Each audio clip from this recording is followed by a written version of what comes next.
اللہ اللہ اللہ۔ چنانچہ شعب الایمان میں ہے حضرت سیدنا عبد الرحمن ابن ابی قراد رضی اللہ تعالی عنہ اس حدیث پاک کے راوی ہیں۔ بیان کرتے ہیں کہ ایک دن حضور نبی کریم صلی اللہ تعالی علیہ وآلہ وسلم وضو فرما رہے تھے تو حضرات صحابہ کرام علیہم رضوان آپ کے وضو کے مستعمل پانی کو اپنے ہاتھوں میں لے لے کر اپنے چہروں پر اور اپنے جسموں پر حصول برکت کے لیے مل رہے تھے، مسح کر رہے تھے۔ تو نبی کریم صلی اللہ تعالی علیہ وآلہ وسلم نے ان حضرات کو مخاطب کر کے ارشاد فرمایا، کیا چیز تمہیں اس بات پر آمادہ کرتی ہے؟ یعنی کیا بات ہے، کیوں ایسا عمل کرتے ہو؟ وہ کیا چیز ہے، وہ کیا بات ہے کہ جو تمہیں اس عمل پر مجبور کرتی ہے کہ تم میرے وضو کے مستعمل پانی کو بھی زمین پر گرنے نہیں دیتے اور اس کو اپنے ہاتھوں میں لے کر حصول برکت کے لیے اپنے چہروں پر، اپنے جسموں پر ملتے ہو؟ تو جناب عبد الرحمن ابن ابی قراد رضی اللہ تعالیٰ عنہ روایت کرتے ہیں کہ نبی کریم صلی اللہ تعالیٰ علیہ وآلہ وسلم نے حضرات صحابہ کرام علیہم رضوان سے یہ ارشاد فرمایا کہ کیا چیز ہے جو تمہیں اس کام پر آمادہ کرتی ہے؟ تو صحابہ کرام علیہم رضوان نے عرض کی کہ اللہ عز و جل اور اس کے رسول کی محبت، یعنی آقا ہمیں اللہ سے محبت ہے اور اس کے رسول صلی اللہ علیہ وآلہ وسلم سے محبت ہے، تو یہ جذبہ محبت ہمیں اس بات پر آمادہ کرتا ہے کہ ہم آپ کے وضو کے پانی کی بھی تعظیم کرتے ہیں اور اس کو بھی زمین پر گرنے نہیں دیتے اور اس کو اپنے ہاتھوں پہ لیتے ہیں اور برکت کے لیے اپنے جسموں اور اپنے چہروں پر مل لیتے ہیں۔ جناب عبد الرحمن ابن ابی قراد رضی اللہ تعالیٰ عنہ روایت کرتے ہیں کہ پھر اس کے بعد حضور نبی کریم صلی اللہ تعالیٰ علیہ وآلہ وسلم نے ارشاد فرمایا کہ جس کی یہ خوشی ہو کہ وہ اللہ عز و جل اور اس کے رسول سے محبت کرے، یا اللہ عز و جل اور اس کا رسول بھی اس سے محبت کرے، تو پھر اس کو چاہیے کہ وہ جب کوئی بات بولے تو سچ بولے، اور جب اس کے پاس امانت رکھی جائے تو امانت دار کو اس کی امانت واپس کرے، اور جو اس کے پڑوس میں ہو اس کے ساتھ احسان کرے۔ نبی کریم صلی اللہ تعالیٰ علیہ وآلہ وسلم نے 3 باتوں کی طرف ارشاد فرمایا کہ جو یہ چاہتا ہو کہ اس کو اللہ سے بھی محبت ہو اور اس کو اس کے رسول سے بھی محبت ہو، یا اللہ عز و جل بھی اس بندے سے محبت کرے اور اللہ عز و جل کا رسول بھی اس بندے سے محبت کرے، تو پھر اس کو چاہیے کہ ان 3 باتوں پر ضرور عمل کرے۔ جب بات کرے سچ بات کرے، جب اس کے پاس کوئی امانت رکھوائی جائے تو خیانت نہیں کرے، جس کی امانت ہے اس کو صحیح سلامت واپس کرے، اور جو اس کے پڑوس میں ہے ان کے ساتھ اچھا سلوک کرے، ان کے ساتھ احسان کرے۔ اور حضور نبی کریم صلی اللہ تعالیٰ علیہ وآلہ وسلم نے صرف اپنے قول سے ہی اس بات کو صحابہ کرام علیہم رضوان کے سامنے واضح نہیں فرمایا، بلکہ نبی کریم صلی اللہ تعالیٰ علیہ وآلہ وسلم کی یہ شان ہے کہ آپ جو بات کہتے تھے تو اس پر عمل کر کے بھی بتاتے تھے، اس پر عمل بھی کر کے دکھاتے تھے۔ تھیوری اور پریکٹیکل یہ دونوں چیزیں ساتھ ساتھ ہوتی تھی۔ اب پہلی بات جو پیارے آقا صلی اللہ تعالیٰ علیہ وسلم نے ارشاد فرمائی کہ جب بات کرے تو سچ بات کرے، جھوٹ نہ بولے۔ آئیے اس کو ہم اپنے پیارے آقا صلی اللہ تعالیٰ علیہ وسلم کی مبارک زندگی میں دیکھتے ہیں۔ ابھی نبی کریم صلی اللہ تعالیٰ علیہ وسلم نے اعلان نبوت بھی نہیں فرمایا ہے، لیکن آپ کی حق گوئی پورے مکہ مکرمہ میں اتنی مشہور ہے کہ تمام اہل مکہ آپ کو صادق کہا کرتے تھے۔ صادق یعنی ہمیشہ سچ بولنے والا۔ اور جب نبی کریم صلی اللہ تعالیٰ علیہ وسلم کو اللہ تبارک و تعالیٰ کی طرف سے حکم ہوا کہ آپ اعلان نبوت فرما دیجئے، تو پھر کیا ہوا؟ پیارے آقا صلی اللہ تعالیٰ علیہ وسلم مکہ مکرمہ کے سامنے ایک پہاڑ ہے سیاہ رنگ کا، اس پہاڑ کا نام ہے کوہ ابو قبیس۔ یہ وہی پہاڑ ہے کہ جس پر چڑھ کر جناب ابراہیم علیہ السلام نے ندا دی تھی لوگوں کو کہ آؤ اور آ کر اس گھر خانہ کعبہ کا طواف کرو، اس کی زیارت کرو اور حج کرو۔ یہ وہی پہاڑ ہے۔ تو نبی کریم صلی اللہ تعالیٰ علیہ وسلم اس پہاڑ پر جلوہ افروز ہوئے اور آواز دے دے کر اہل مکہ کو جمع کرنا شروع کر دیا۔ تو اہل مکہ دیکھنے لگے کہ محمد ابن عبداللہ آج پہاڑ پر جمع ہیں اور ہم سب لوگوں کو جمع کر رہے ہیں، ضرور کوئی خاص بات ہے کہ جس کو کہنا چاہتے ہیں۔ تو لوگ بھی ایک بڑی تعداد میں وہاں پر جمع ہو گئے۔ تو پیارے آقا صلی اللہ تعالیٰ علیہ وسلم نے اہل مکہ سے یوں ارشاد فرمایا کہ اے اہل مکہ، اگر میں تم سے یہ کہوں کہ اس پہاڑ کوہ ابو قبیس کے پیچھے ایک خونخوار لشکر ہے، تمہارے دشمنوں کی ایک فوج ہے جو اس طاق میں بیٹھی ہوئی ہے کہ وہ آئے اور آ کر مکے پر حملہ کر دے اور تم سب کو تہس نہس کر دے، تمہارے شہر کو نیست و نابود کر دے، تو کیا تم میری بات پر یقین کرو گے؟ تو وہ سب اہل مکہ یک زبان ہو کر کہتے ہیں کہ اے محمد، ہم نے تم کو کبھی جھوٹ بولتے ہوئے نہیں دیکھا، جب بھی دیکھا ہے تمہیں ہمیشہ سچ بولتے ہوئے دیکھا ہے، تم صادق ہو۔ اے محمد، اگر تم یہ بات کہو گے کہ اس پہاڑ کے پیچھے کوئی فوج ہے جو ان قریب ہم پر حملہ کر دے گی، تو ہم تمہاری بات کو سچ مانیں گے اور یقین کر لیں گے کہ واقعی ایسا ہے۔ غور کیجئے کہ پیارے آقا صلی اللہ علیہ وسلم نے اپنی مبارک زندگی کا وہ جو پریکٹیکل تھا وہ ان کے سامنے رکھا، اور جب وہ کہنے لگے کہ آپ اگر یہ بات کہیں گے نا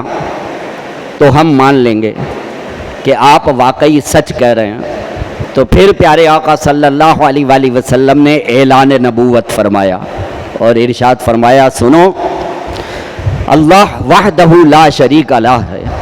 اس کے سوا کوئی عبادت کے لائق نہیں، اور میں اللہ عز و جل کا رسول ہوں، مجھ پر وحی نازل ہوتی ہے، قرآن کا نزول ہوتا ہے، اور میں تم کو اس بات کی دعوت دیتا ہوں کہ ان بتوں کی عبادت نہیں کرو بلکہ اللہ عز و جل اور اس کے رسول پر ایمان لاؤ، اسی میں تمہارے لیے دنیا اور آخرت کی بھلائی ہے۔ تو وہ اہل مکہ جب اس بات کو سنتے ہیں تو بدعت جاتے ہیں، بپھر جاتے ہیں، اور جن کے نصیب میں ایمان نہیں تھا، ابو جہل، ابو لہب اور دیگر، وہ پیارے نبی صلی اللہ علیہ وسلم کی شان میں گستاخیاں کرنا شروع کر دیتے ہیں۔ لیکن کہنے کی بات یہ ہے کہ نبی کریم صلی اللہ تعالیٰ علیہ وسلم نے ایسی مثال قائم فرمائی ہے حق گوئی کی کہ آپ کے دشمن بھی آپ کو صادق کہا کرتے تھے کہ واقعی یہ سچ بولنے والے ہیں، ہمیشہ سچ کہا کرتے ہیں۔ تو نبی کریم صلی اللہ تعالیٰ علیہ وسلم کی مبارک زندگی میں ہمارے لیے درس ہدایت ہے کہ ہم بھی پیارے نبی صلی اللہ علیہ وسلم کی سنت کو اپنی زندگیوں میں نافذ کریں اور جھوٹ سے ہمیشہ احتراز کریں۔ آج بدقسمتی سے جھوٹ اتنا عام ہو گیا ہے، بالخصوص ہماری مارکیٹوں میں لوگ اتنا جھوٹ بولتے ہیں، اتنا جھوٹ بولتے ہیں، اور جھوٹ بول بول کر جو ہے وہ لوگوں کو اپنا مال بیچتے ہیں، جھوٹ بول کر تجارت کرتے ہیں، بلکہ معاذ اللہ بعض اوقات تو ایسا ہوتا ہے کہ جھوٹی قسمیں تک کھا لیتے ہیں۔ تو یہ بہت بڑی نادانی اور بہت بڑا گناہ ہے، اس سے جو ہے وہ بچنا چاہیے۔ سچ میں کامیابی ہے، سچ میں برکت ہے، اور جھوٹ پہ لعنت ہے، جھوٹ میں برکت نہیں ہے۔ دوسری چیز جس کے بارے میں پیارے آقا صلی اللہ تعالیٰ علیہ وآلہ وسلم نے ارشاد فرمایا کہ جب کوئی اس کے پاس امانت رکھوائے تو وہ اس امانت کی حفاظت کرے، اور جو اس کا حقدار ہے اس کی امانت کو صحیح سلامت اس کے حوالے کرے۔ تو یہ بھی نبی کریم صلی اللہ تعالیٰ علیہ وآلہ وسلم کا ایسا فرمان ہے کہ جس میں ہمارے لیے بڑا زبردست درس ہدایت ہے۔ قبل اس کے کہ اس موضوع پر کچھ اور باتیں آپ کی خدمت میں عرض کروں، ایک واقعہ آپ کو بتاتا ہوں، اس کو دل کے کانوں سے سماعت فرمائیے گا۔ سن 1960 کے آس پاس کا یہ واقعہ ہے، سن 1960 کی دہائی ہے۔ جرمنی میں جو وہاں کی مشہور یونیورسٹی ہے، میونخ یونیورسٹی، تو اس یونیورسٹی میں ہسٹری کے ایک پروفیسر تھے۔ اس پروفیسر کا نام تھا ابراہام ہیلینسکی، اور وہ پروفیسر ابراہام ایچ کے نام سے جو ہے وہ زیادہ مشہور تھے۔ ہیلینسکی پورا نہیں لکھتے تھے، بس اس کا ایچ لکھتے تھے، تو وہ پروفیسر ابراہام ایچ کے نام سے زیادہ مشہور تھے۔ اچھا، یہ جو پروفیسر تھے ہسٹری کے، میونخ یونیورسٹی میں یہ پڑھایا کرتے تھے، اسلام کے کٹر مخالف، اور کوئی بھی ایسا موقع یہ جانے نہیں دیتے تھے کہ کسی فورم پر ان کو اسپیچ کا موقع ملے یا بات چیت کرنے کا موقع ملے تو یہ اسلام کے خلاف ہرزہ سرائی یا پیارے نبی صلی اللہ علیہ وآلہ وسلم کی شان میں کوئی غلط بات، موقع ہاتھ سے جانے نہیں دیتے تھے۔ کوئی بھی ان کو موقع ملتا تھا تو یہ اپنے دل کی بھڑاس نکالتے تھے، اسلام کے کٹر مخالف۔ اچانک ایسا ہوا کہ وہ پروفیسر صاحب، professor Abraham H, Munich university کی، میونخ کا جو شہر ہے، تو میونخ شہر کی ایک بڑی مسجد ہے، جامع مسجد، وہاں یہ پہنچتے ہیں، امام صاحب سے ملاقات کرتے ہیں، اور امام صاحب سے ملاقات کر کے کہتے ہیں کہ میں اسلام قبول کرنا چاہتا ہوں، آپ مجھے کلمہ پڑھا کر حلقہ بگوش اسلام کر لیجئے۔ کلمہ پڑھ لیا، اور اپنا نام انہوں نے بدل کے رکھ لیا محمد عبداللہ۔ کلمہ پڑھا اور نام اپنا نیا رکھ لیا، اسلامی نام محمد عبداللہ، اور اس کے بعد جو ہے یہ دین اسلام کی طرف بہت زیادہ راغب ہو گئے اور اسلام کی تبلیغ بھی فرمانے لگے۔ کچھ عرصے کے بعد یہ نو مسلم پروفیسر جو ہے وہ حج پر گئے، اور جب حج پر گئے تو مکہ مکرمہ کی جو یونیورسٹی ہے، ام القریٰ یونیورسٹی، یہ مکے کی سب سے مشہور یونیورسٹی ہے، تو ام القریٰ یونیورسٹی میں ایک سیمینار چل رہا تھا، تو جو وہاں کے منتظمین تھے انہوں نے بھی ان کو دعوت دی کہ آپ بھی اس سیمینار میں شرکت کریں اور اپنے خیالات کا اظہار کریں۔ چنانچہ ام القریٰ یونیورسٹی کے اس سیمینار میں یہ نو مسلم پروفیسر محمد عبداللہ یہ شریک ہوئے، اور بڑی زبردست وہاں پر انہوں نے تقریر کی۔ جب انہوں نے بہترین تقریر کی اور اس کے بعد سوال جواب کا سیشن ہوا، تو کسی نے ان سے یہ سوال کیا کہ پروفیسر صاحب، اسلام قبول کرنے سے پہلے تو آپ اسلام کے بہت زیادہ مخالف تھے اور کوئی موقع ہاتھ سے جانے نہیں دیتے تھے کہ کہیں پر بھی آپ کو کوئی اسپیچ کرنے کا یا خطاب کرنے کا موقع ملے تو آپ ضرور اسلام کے خلاف یا پیارے نبی صلی اللہ علیہ وآلہ وسلم کے خلاف کوئی نہ کوئی بات ضرور کیا کرتے تھے. تو یہ اچانک کیا ہوا کہ آپ جو ہے وہ اپنے غلط عقائد سے تائب ہو کر مسلمان ہو گئے اور حلقہ بگوش اسلام ہو گئے؟ تو وہ نو مسلم پروفیسر محمد عبداللہ، جو کہ پہلے پروفیسر ابراہیم ایچ کے نام سے مشہور تھے، کہتے ہیں کہ واقعی میں اسلام کا کٹر مخالف تھا اور مجھے اسلام سے اور ان کے ماننے والوں سے سخت نفرت تھی، اور میں دین اسلام کا مطالعہ اس لیے کیا کرتا تھا کہ مجھے کوئی ایسا واقعہ مل جائے، کوئی ایسی بات پتہ چل جائے کہ میں جو ہے اس پر تنقید کر کے اپنے دل کی بھڑاس نکالوں. تو میں اسی اپنے جذبے اور اسی نیت سے ایک مرتبہ تاریخ اسلام کا مطالعہ کر رہا تھا تو نبی کریم صلی اللہ تعالیٰ علیہ وآلہ وسلم کی سیرت کا ایک واقعہ جو ہے وہ میری نظر سے گزرا، اور جب میں نے وہ واقعہ پڑھا ہے نا، بس اس واقعے نے جو ہے وہ میری زندگی بدل دی. اس واقعے کو پڑھنے کے بعد میری آنکھوں سے آنسو روا ہو گئے اور 3 دن تک وہ بات میرے دل و دماغ کے اندر گھومتی رہی، اور 3 دن تک شش و پنج میں رہنے کے بعد بالآخر میں نے فیصلہ کر لیا کہ اگر اس دنیا میں کوئی دین حق ہے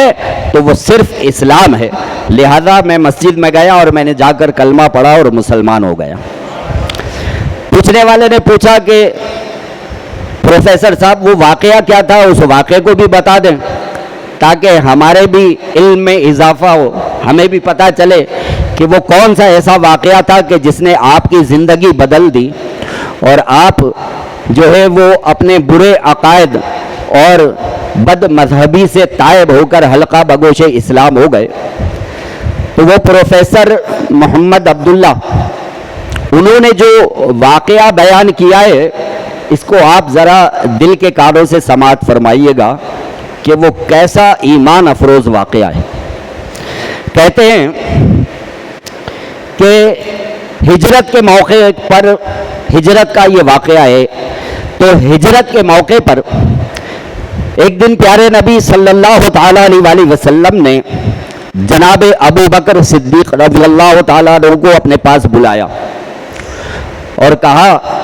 کہ اے ابو بکر، اب اللہ کے حکم سے میں اور تم ہم دونوں ہجرت کر کے مکے سے مدینے جائیں گے، لہذا ہجرت کی تیاری کر لو اور سامان وغیرہ باندھ لو. اب ہم دونوں کے لیے حکم آ گیا ہے ہمارے رب کا، اب ہم دونوں جو ہے وہ ہجرت کر کے مدینے جائیں گے، لیکن جانے سے پہلے مجھے ایک کام ضروری کرنا ہے، علی کو بلا لو. چنانچہ حضرت علی المرتضیٰ کرم اللہ تعالی وجہہ الکریم تشریف لاتے ہیں نبی کریم صلی اللہ تعالی علیہ وآلہ وسلم کے کاشانہ اقدس میں. پیارے آقا صلی اللہ تعالی علیہ وآلہ وسلم ارشاد فرماتے ہیں کہ اے علی، اب میرے رب کا حکم آ گیا ہے کہ مجھے اور ابو بکر کو ہجرت کر کے مکے سے مدینے جانا ہے، لیکن میں تم کو کچھ وصیتیں کرتا ہوں، اس کو ذرا غور سے سننا. پھر پیارے نبی صلی اللہ تعالیٰ علیہ وآلہ وسلم نے اپنے کاشانہ اقدس میں رکھے ہوئے کچھ سامان کی طرف ارشاد فرمایا کہ دیکھو یہ کچھ سامان ہے، یہ کچھ سامان ہے، اور یہ سب ان لوگوں کا سامان ہے جو مکے کے کافر ہیں. میری جان کے دشمن ہیں اور ان کا بس نہیں چلتا کہ وہ تلوار لیں اور میرا سر تن سے جدا کر دیں، وہ میری جان کے دشمن ہیں، لیکن اے علی یہ سب ان لوگوں کی امانتیں ہیں، لہٰذا میں تم کو یہ وصیت کر کے جا رہا ہوں کہ میرے جانے کے بعد میرے ان جانی دشمنوں کی ساری امانتیں ان کو واپس کرنا، کسی کی امانت ضائع نہیں ہونی چاہیے، کسی کی امانت میں خیانت نہیں ہونی چاہیے، جس کا نام لیا ہے اس تک اس کی امانتیں پہنچا دینا، اور پہنچا کے اے علی پھر تم بھی ہجرت کر کے مدینے آ جانا۔ وہ پروفیسر صاحب کہتے ہیں کہ جب میں نے یہ واقعہ پڑھا ہے تو میری آنکھوں سے اشک جاری ہو گئے کہ وہ شخص کہ جو اپنے جانی دشمنوں کی امانتیں ضائع نہیں کر سکتا، جو شخص اپنے جان کے دشمنوں کی امانتوں کی بھی حفاظت کرنے والا ہو، وہ اللہ عز و جل کی امانت میں کیسے خیانت کرے گا؟ اللہ کی امانت قرآن ہے تو وہ قرآن میں کیسے خیانت کرنے والا ہوگا؟ تو جو لوگوں کی امانتوں کی حفاظت کرتا ہے یقیناً وہ اللہ کی امانت کا بھی امین ہے۔ اور بس یہ بات میرے دل میں بیٹھ گئی اور میں نے کلمہ پڑھا اور مسلمان ہو گیا۔ غور فرمائیے، یہ ہے پیارے نبی صلی اللہ تعالی علیہ وسلم کی امانت داری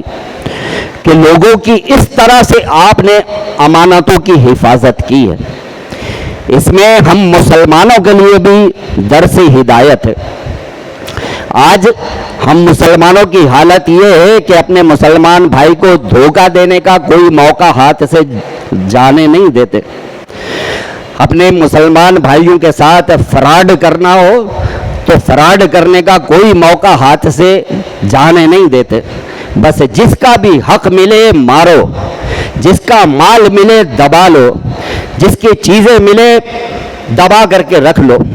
آج کتنے ہی ہر دوسرے یا تیسرے گھر کا یہ مسئلہ ہے۔ ماں باپ کا انتقال ہو جائے تو جو بڑے بہن بھائی ہوتے ہیں وہ گھروں پر قبضے کر کے بیٹھ جاتے ہیں، چھوٹے بہن بھائیوں کا حصہ ہی نہیں دیتے کہ بھائی جائیداد میں اللہ عز و جل اور اس کے رسول نے جو ان کا حق رکھا ہے ان کو وہ حق دیا جائے۔ تو اپنے چھوٹے بہن بھائیوں کا حق مار کر کے بیٹھ جاتے ہیں، ان کی امانت میں خیانت کرتے ہیں۔ آج ہر دوسرے تیسرے گھر کا یہی مسئلہ ہے، ہر دوسرے تیسرے گھر میں یہی جھگڑا چل رہا ہے کہ وہ ابا کے مکان کا کیا ہوگا اور ابا کی دکان کا کیا ہوگا، اور اماں نے جو اتنا زیور چھوڑا تھا اس کا کیا ہوگا۔ ارے بھائی کیا ہوگا؟ بس بڑے بہن بھائی کھا پی کے بیٹھ گئے، چھوٹے بہن بھائی رول رہے ہیں۔ تو غور تو کیجئے کہ پیارے نبی صلی اللہ تعالی علیہ وسلم نے خود امانتوں کی پاسداری فرمائی ہے اور اپنی امت کو بھی جو ہے وہ امانت داری کا درس دیا ہے۔ اور تیسری بات جو پیارے آقا صلی اللہ تعالی علیہ وسلم نے بیان فرمائی وہ یہ کہ جو اس کے پڑوس میں ہو اس کے ساتھ احسان کرے۔ تو پڑوسیوں کے ساتھ حسن سلوک یہ بہت بڑی نیکی ہے، اور ہم یہ شاید سمجھتے ہیں کہ جہاں ہم رہتے ہیں تو ہمارے جہاں رہنے کی جگہ ہے، جہاں رہائش ہے، تو ہماری گلی میں جو لوگ رہتے ہیں وہ ہمارے پڑوسی ہیں، یقیناً وہ بھی ہمارے پڑوسی ہیں جہاں ہماری رہائش ہے۔ لیکن جہاں ہماری دکان ہے نا، تو ہماری دکان کے آس پاس کی جو دکانیں ہیں وہ بھی ہمارا پڑوس ہے، وہ بھی ہمارے پڑوسی ہیں۔ یہ نہیں کہ ہم اپنے محلے میں تو بہت اچھے بن جائیں اور اپنی مارکیٹ میں آ کر جو ہے وہ لڑائی جھگڑے کرتے رہیں اور پڑوسیوں کے ساتھ جو ہے وہ برا سلوک کرتے رہیں۔ تو جو ہماری آس پاس کی دکانیں ہیں، جس دکان میں ہم کام کرتے ہیں، تو جو آس پاس کی دکانیں وہ بھی ہمارا پڑوس ہے، ان سے بھی ہمیں اچھا سلوک کرنا چاہیے۔ تو پڑوسیوں کے ساتھ اچھا سلوک، پڑوسیوں کے ساتھ احسان کرنا، نبی کریم صلی اللہ تعالی علیہ وسلم نے ہمیں اس کی تاکید فرمائی ہے۔